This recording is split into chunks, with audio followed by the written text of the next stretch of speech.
মাননীয় স্পিকার, আপনাকে ধন্যবাদ। আজকে এমন একটি বিষয়ে আমরা কথা বলতে দাঁড়িয়েছি যেটি একই সাথে বাংলাদেশের অর্থনীতি এবং কোটি কোটি মানুষের স্বার্থের সাথে জড়িত। ইসলামী ব্যাংক বাংলাদেশে একটি আস্থার প্রতীক। প্রায় 400টি শাখা, 271টি উপশাখা, প্রায় 2800টি এজেন্ট ব্যাংকিং আউটলেট এবং 3 কোটির মতন গ্রাহক নিয়ে এটি বাংলাদেশের মানুষের কাছে একটি আস্থার প্রতীক হয়ে দাঁড়িয়েছে। আমরা দেখেছি এর আগের দিনগুলোতে সর্বাধিক সংখ্যক প্রবাসী অ্যাকাউন্টের মাধ্যমে 9 বার সর্বাধিক রেমিটেন্স সংগ্রহকারী ব্যাংক হিসেবে স্বীকৃতি লাভ করেছে। আমরা দেখেছি বিগত ফ্যাসিস্ট সরকার কিভাবে এই ব্যাংকটিকে অবৈধভাবে দখল করে নিয়েছে এবং এমন একটি গ্রুপের মাধ্যমে দখল করে নিয়েছে যারা মোট খেলাপি ঋণের অর্ধেকের বেশি এই ব্যাংক থেকে তুলে নিয়েছিল। আমরা আশা করেছিলাম নির্বাচিত সরকার আসার পরে এই অবস্থার পরিবর্তন ঘটবে। আমরা দেখেছি নির্বাচিত সরকার আসার পরে এমন একজন ব্যক্তিকে দায়িত্ব দেয়া হলো যিনি জুলাই আন্দোলনের পরে বাংলাদেশ ব্যাংকের গভর্নর থেকে জনতার আকাঙ্ক্ষার কারণে অপসারিত হয়েছেন। আমরা জানি না এর পেছনের কারণ কি, বরং তার একজন পরিবারের সদস্য, তার স্ত্রীর 3 কোটি টাকা ঋণ খেলাপি। সুতরাং এক্ষেত্রে আমাদের মনে হয় যে তিনি এই পদটির জন্য কিছুতেই যোগ্য ছিলেন না।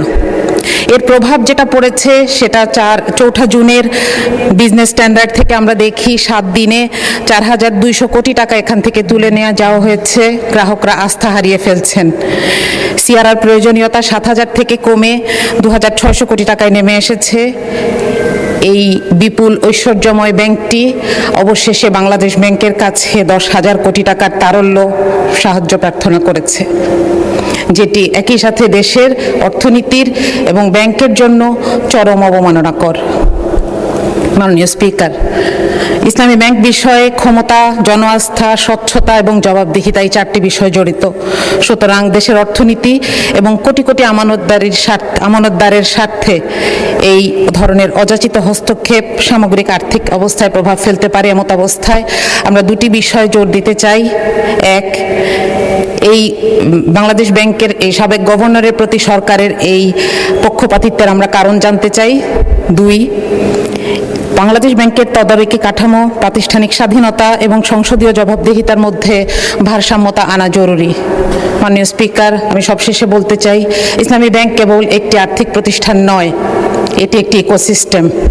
সুতরাং এটিকে ক্ষতিগ্রস্ত করলে সারা দেশ ক্ষতিগ্রস্ত হওয়ার সম্ভাবনা থেকে যায়। মাননীয় স্পিকার, আপনাকে ধন্যবাদ। পরবর্তী বক্তা মাননীয় সদস্য সাইফুল আলম, ঢাকা 12। আপনার সময় 5 মিনিট।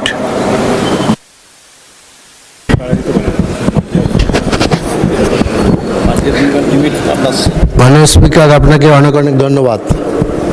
আমাদের মাননীয় সংসদ সদস্য মার্দিয়া মমতাজ 2 মিনিট লেফট রাখছেন, ওটা আপনি আমাকে দিতে পারেন।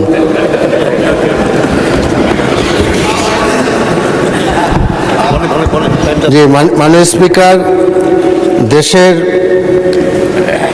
টোটাল ব্যাংক ও আর্থিক যে অব্যবস্থা, এটা সম্পর্কে আমি কিছু বলতে চাই। বর্তমানে 34টি অব্যাংক আর্থিক প্রতিষ্ঠানের মধ্যে 20টি প্রতিষ্ঠান গ্রাহকদের আমানত টাকা সময় মতো ফেরত দিতে পারছে না এবং 14টি ইসলামী ব্যাংক তাদের আমানতের টাকা ফেরত দিতে পারছে না।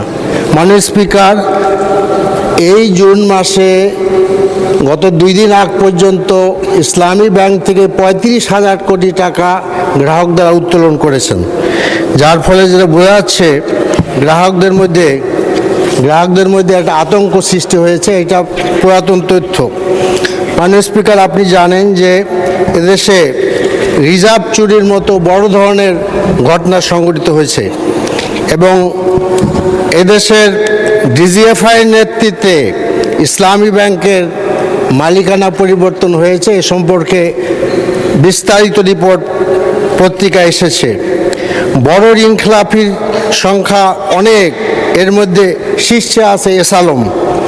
মাননীয় স্পিকার, আন্তর্জাতিক রেটিং এবং খেলাপি ঋণের তুলনামূলক যে বিশ্লেষণ, সেই বিশ্লেষণে রেটিং আগে পজিটিভ ছিল, এখন সেটা নেগেটিভে চলে গেছে। সেটা যদি না হয়, পজিটিভ না হয়, তো আমরা ঋণ পাবো না।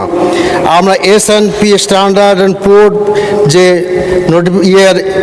আপনার তথ্য, মুদিজ এবং ফিচের তথ্য, সেখানে আমরা দেখতে পাই যে আপনার 2009 সালে ছিল পজিটিভ, 2015 সালে ছিল স্টাবল, এবং 2026 সালে সে B+ অর্থাৎ নেগেটিভে চলে আসছে। মাননীয় স্পিকার, ব্যাংক খাতের সামগ্রিক খেলাপি ঋণের হার আপনার যেটা আপনার 2009 সালে 9.2 ছিল, 15 সালে 8.79, 26 সালে সেটা দাঁড়িয়েছে 32.26%। মাননীয় স্পিকার, ইসলামী ব্যাংকের খেলাপি ঋণ পরিস্থিতি 2009 সালে এটা 2 থেকে 3% মধ্যে ছিল, এবং 26 সালে বিতর্কিত ব্যবসায়ী এস আলম জোরপূর্বক ইসলামী ব্যাংক দখল করার ফলে এইটা 79% এসে দাঁড়িয়েছে। মাননীয় স্পিকার, আজকে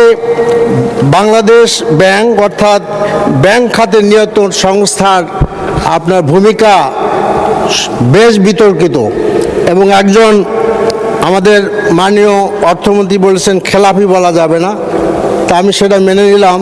একজন ঋণগ্রস্ত ব্যক্তি 89 কোটি টাকা ব্যাংক যার কাছে পাবে, তিনি বাংলাদেশ ব্যাংকের গভর্নর হয়েছেন। মাননীয় স্পিকার, আজকে ইসলামী ব্যাংক এস আলমের গ্রুপে হাতে তুলে দেওয়ার ফলে আজকে ইসলামী ব্যাংক হাজার হাজার কোটি টাকা আপনার দেশের বাইরে পাচার হয়ে গেছে। সাইপ্রাসের মতো আপনার একটি দেশ ইসলামী ব্যাংকের এস আলমের সম্পত্তি আপনার বাজেয়াপ্ত করেছে। একসময় এদেশের ডলারের রেট ছিল 84 টাকা, আজকে সেই ডলার 126 টাকায় চলে গিয়েছে।